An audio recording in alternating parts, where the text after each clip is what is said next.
Good morning, everyone. Welcome to the new day, the macro snapshot. We are July the 24th, 2025, recording this in the morning. Okay, so the main thing I want to be looking at this morning is the ECB and a little bit what's happening in Japan. If we look at the ECB, they're expected not to cut. They're not expected to cut. So if we look here at the pricing for today's meeting, which is happening, we'll get that in about 45 minutes or so. You can see that absolutely zero implied rate of change is in the market, and the possibility of a cut is zero. What we do have is that there's going to be one final cut, which is according to the market priced in by the spring of next year, 2026. And basically, looking at a terminal rate, we now have an effective rate. Let's call it about two, just under two, of 1.92. And if you actually look at the Euribor, which is like the short-term interest rates. It's a bit sticky this morning, the computer, for some reason. But anyway, we can see here that the terminal rate, again, as I say, about next sort of March, April, is around about 1.75, something like that. So they're expected at some point over the next few months to possibly cut one more time.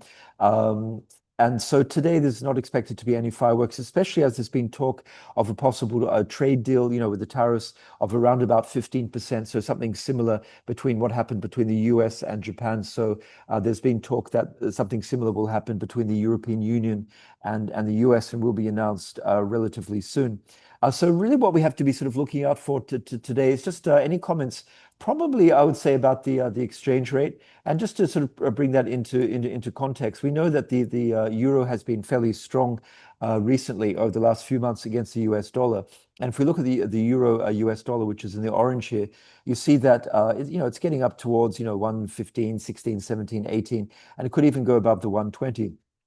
Now, normally it's the policy of the ECB not to comment on the exchange rate because in theory it's a free floating currency. But it was interesting that one of the members of the governing council, De Guindos, back in the summer in Sintra in Portugal, as a quote, he said that a euro above 120 could make things more complicated. And that's very unusual because normally members of the governing council do not comment as a matter of policy on FX rate. But he basically is drawing a line in the sand. And it seems to me that above 120 could warrant some sort of dovish intervention. And maybe they're getting a bit worried about that because the point here, if you look at actually the effective exchange rate, so this is like the trade weighted exchange rate, which takes into consideration all the trading partners and then weights the different amount of volumes of trade.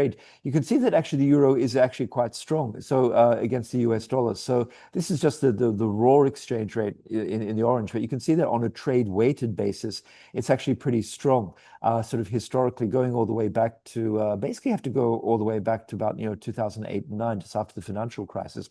So the point is here is that in terms of the economic performance of the European bloc, the ECB might be a little bit worried about the euro strengthening too much more. And so let's just watch out for any comments today about that. Although the fact that there could be a deal on trade and tariffs coming, maybe Lagarde wants to be even more circumspect than is her habit. So let's just see if there's any sort of dovishness here. And we want to be looking, again, I've just got the ING. They have a nice cheat sheet, which I've found useful over the years. And their base case here is, for the inflation outlook, unchanged view. Euro strength can help mitigate inflation. So there's a certain point where the ECB was, quite welcoming of a stronger euro because that would be pushing down and mitigating inflation. But if it gets too strong, it starts to sort of become a problem for exports. So let's see if they mention anything about the euro. In terms of the growth, probably the consensus here is that there's still a little, the balance of risk still to the downside, just a little bit, waiting on tariff developments. So they're probably going to be fairly neutral and just say, hey, there are some risks to the downside. Interest rates are going to hold. It would be very, very unexpected if they cut, of course. Unchanged guidance close to the end of the easing cycle. And again, as we're saying, the market is pricing in just one more cut from the ECB sometime over the next 3 to 6 months or so, and it's going to depend a little bit on the situation. What we did get today, this morning, from the Eurozone, so we got from the Eurozone, from France and also Germany, we had the PMI, so the flash PMIs. Just had a quick look at those. Overall, they were actually relatively a little bit better than expected, sort of in France and Germany. So there's no signs of the European economy collapsing or plummeting. So it probably doesn't make any sense today for Lagarde to be overly dovish and sort of push the panic button button, which would indicate, potential more aggressive cuts and which would push the euro down. So probably she just wants to keep that on hold.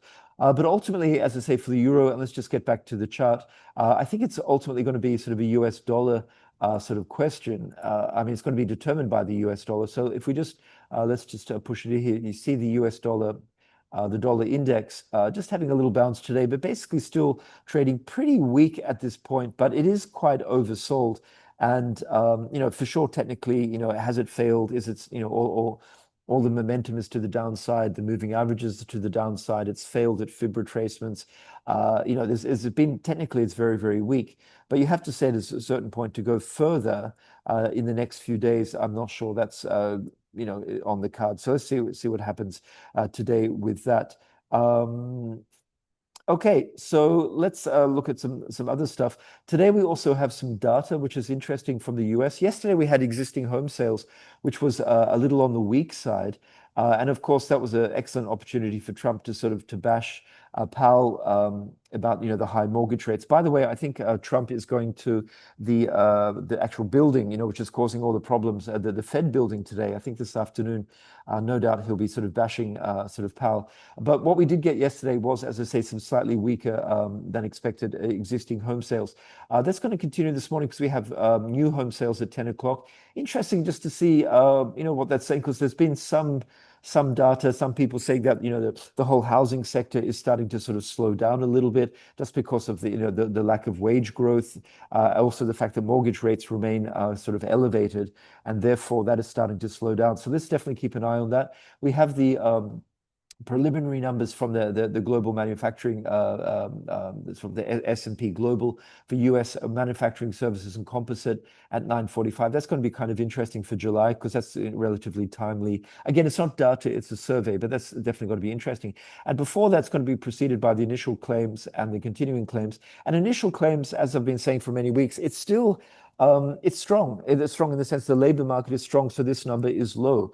And there's no evidence at this point, at least from the initial jobless claims, that the US labor market is weakening substantially. Continuing claims is starting to tick up just a little bit.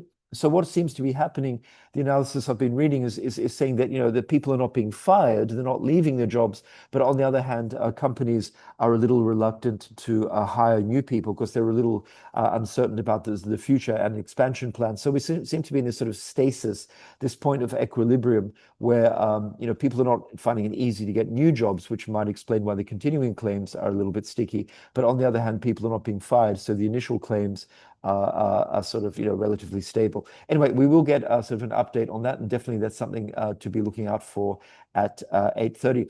The other thing which is quite interesting is just keeping an eye over on Japan. And I was just looking just at the December pricing. So the yen has been sort of strengthening just a smidgen recently. We know we had that election in the upper house of Japan over the weekend, and the market was a little bit relieved that the prime minister hadn't resigned, although there is some talk that he will resign.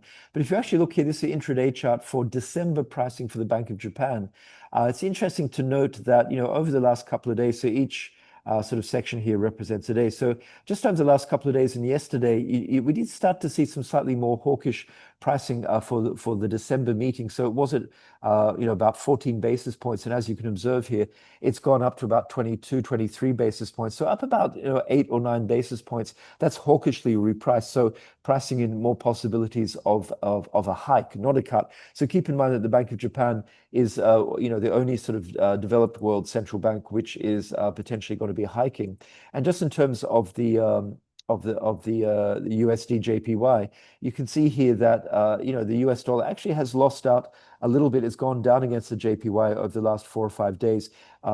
Maybe just on that optimism that the Japanese sort of political situation is stabilized now that the election is out of the way. And secondly, maybe that the continuing inflation and increasing sort of strength in wages in Japan, and maybe the fact that the political situation has calming down, it's giving the BOJ a little more confidence maybe to start thinking about sort of hiking again. And that's being reflected in those short-term interest rates pricing. So let's just see what happens here. Although I would say that, at the end of the day, there's still the potential for Ishiba, the Japanese Prime Minister, to resign. They still have sort of long-term debt problems. So, I don't think that, everything's completely fine in Japan. And this is now reached an interesting level here on the USD JPY. If we just put a fib on here, just the most recent sort of impulse up, you can see we're now at the 50% fib, which also corresponds here to a little bit of horizontal resistance and a sort of a bit of an uptrend. So it's kind of an interesting level here for the US dollar bulls to see if they want to take it higher. We know that overall the USD is pretty weak against things like the euro and pound sterling. But I think there's going to be a lot of change next week in the US dollar because obviously we start getting some data and the QRA and we get a lot of earnings. Talking about earnings, we had quite a few earnings yesterday, including the big one was probably like Google slash sort of Alphabet.